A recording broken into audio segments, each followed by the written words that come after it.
মাধ্যমিক গণিতের ত্রিকোণমিতির গুরুত্বপূর্ণ একটি প্রশ্নের সমাধান নিয়ে আজকের এই ক্লাসে তোমাদের স্বাগত। আজকের প্রশ্নটি তোমরা দেখতেই পাচ্ছ, আমি এলএইচএস ধরে অঙ্কটাকে করছি। দেখো এলএইচএস কি দেওয়া আছে, কট 17 ডিগ্রি,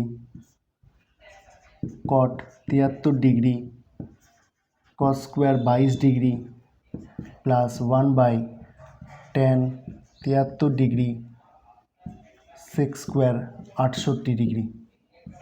ঠিক আছে, অঙ্কটা দেখেই আমরা বুঝতে পারছি এটা একটা পূরক কোণের কোণানুপাতের ধর্ম ব্যবহার করে অঙ্কটাকে করতে হবে।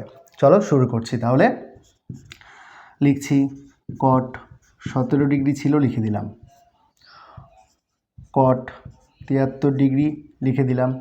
কস স্কোয়ার 22 ডিগ্রি ছিল, তাও লিখে দিলাম। প্লাস এবার দেখো 1/tan মানে কি?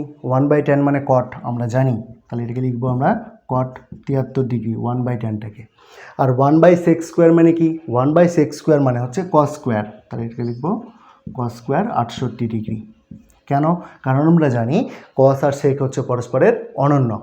চলো তাহলে এইবার দেখো, কট 17 ডিগ্রি ছিলই, আমরা কট 73 ডিগ্রি কমন নিতে পারবো, তাহলে ইন্টু কট 73 ডিগ্রি কমন নিলাম। তাহলে পড়ে থাকলো কি? কস square 22 degree plus cos square 68 degree. এই তো পড়ে থাকলো। খেয়াল করে দেখো 22 ডিগ্রি এবং 68 ডিগ্রি পরস্পর পূরক কোণ। পূরক কোণের কোণানুপাত ধর্ম ব্যবহার করছি এখান থেকে। দেখো লিখছি কট 17 ডিগ্রি ইন্টু এখানে লিখছি কট 90 ডিগ্রি বিয়োগ হচ্ছে 17 ডিগ্রি। এখানেও আমরা পূরক কোণের কোণানুপাত ব্যবহার করলাম কি করে? যে 17 ডিগ্রি আর 73 ডিগ্রি পরস্পর পূরক, এই শর্ত ব্যবহার করে এইটাকে এইভাবে লিখলাম। এইবার দেখো এখানে লিখছি, তাহলে কস স্কোয়ার 22 ডিগ্রি প্লাস এইটাকে লিখব কস স্কোয়ার, কি লেখা যাবে এটাকে? 90 ডিগ্রি বিয়োগ হচ্ছে 22 ডিগ্রি লেখা যাবে, লিখলাম। এবার দেখো cot 17 degree into cot 90 degree minus theta মানে তো ট্যান থিটা, তাহলে ট্যান 17 ডিগ্রি। এবার এখানে কি আছে দেখো, cos square 22 degree plus cos 90 degree minus theta, cos 90 degree minus theta মানে কি? সাইন থিটা না? তাহলে এটা হয়ে যাবে সাইন স্কোয়ার 22 ডিগ্রি। বোঝা গেছে? আমরা জানি tan theta into cot theta মানে 1, তাহলে এটার মান কত হয়ে যাবে?